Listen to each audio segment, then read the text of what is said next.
La Côte d'Ivoire avait annoncé récemment l'exploitation d'une nouvelle mine d'or à Lafigué, au nord-est d'Abidjan, par la société canadienne Indivore Mining. Indivore Mining est l'un des plus grands producteurs d'or en Afrique de l'Ouest. Elle a plus de 30 ans d'expertise en Côte d'Ivoire.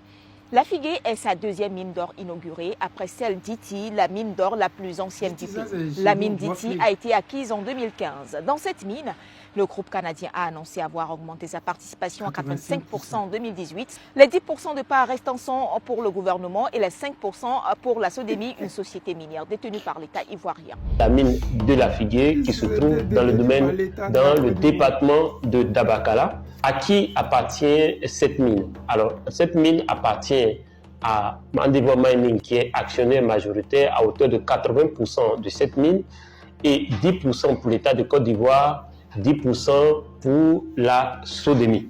Alors, les travaux ont coûté combien? Combien les travaux ont coûté? Notez que les travaux de construction de cette mine ont coûté en termes d'investissement 250 milliards de francs CFA. C'est une grosse somme qui a été injectée par Indivore Mining.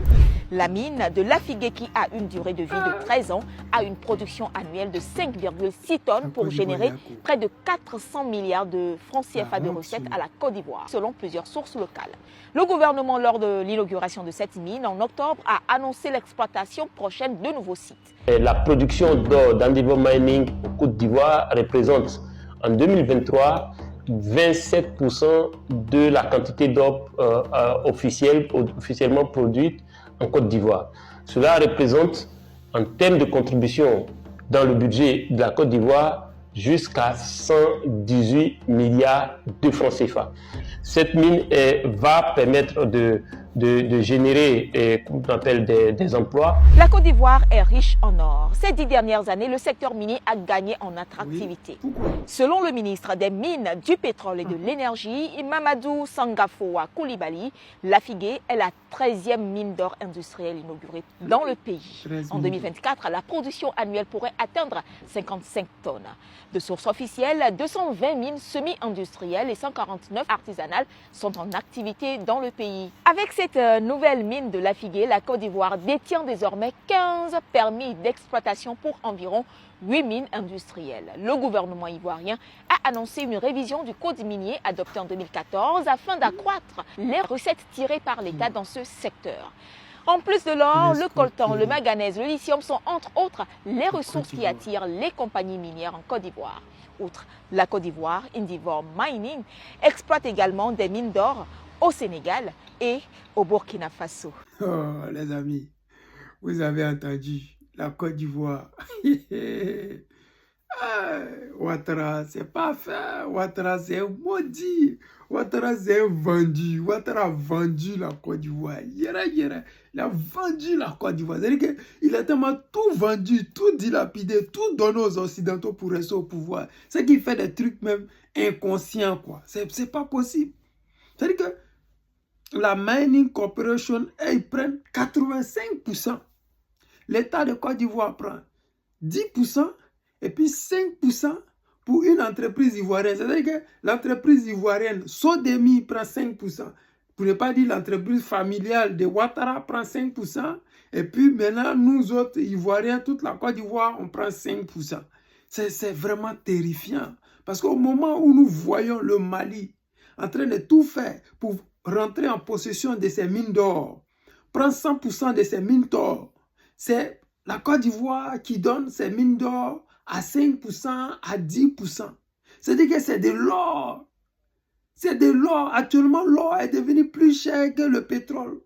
Mais comment comprendre que nous avons l'or et nous donnons notre or à 5%, à 10%? Ce n'est pas possible. Ce n'est pas possible.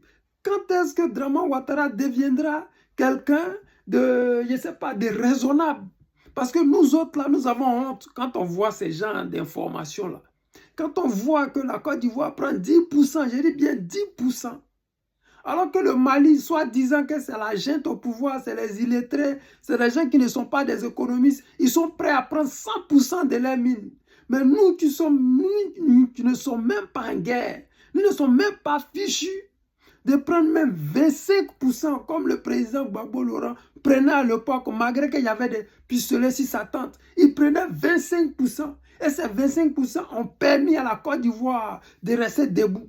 Mais imagine un pays réunifié, un pays où tout est à flot, un pays où tout est au vert. Comment est-ce que le pays là ne peut pas aller jusqu'à prendre avec les investisseurs plus de 35%? Nous ne sommes pas en guerre. Vous pouvez négocier des contrats plus raisonnables. Ce n'est pas le pétrole qu'on dise que c'est en mer à 300 km, on n'a pas de bateau pour vérifier. C'est la terre que les gens creusent. Mais vous pouvez envoyer des experts là-bas, négocier des contrats où nous pouvons même avoir jusqu'à 35-40%. Vous, on paie quoi?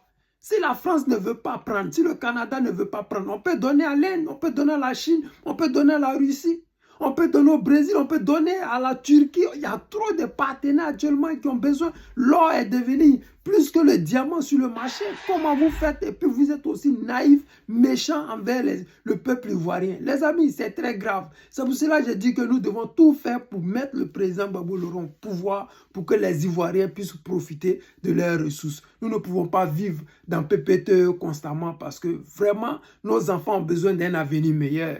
Nos étudiants ont besoin de chercher, faire des recherches. Pas toujours être ceux qui vont aller dans les universités des autres pour pouvoir trouver, rechercher, pour pouvoir apprendre. Non, nous pouvons aussi appeler des investisseurs. Vraiment, Dieu, les amis, j'espère que nous allons pouvoir en 2025 changer ce gouvernement-là parce que l'heure est grave. Les amis, je vous aime. C'était le président Lota, l'ami des dirigeants qui se respectent. Je vous aime. Je vous dis à tout à l'heure. Ciao.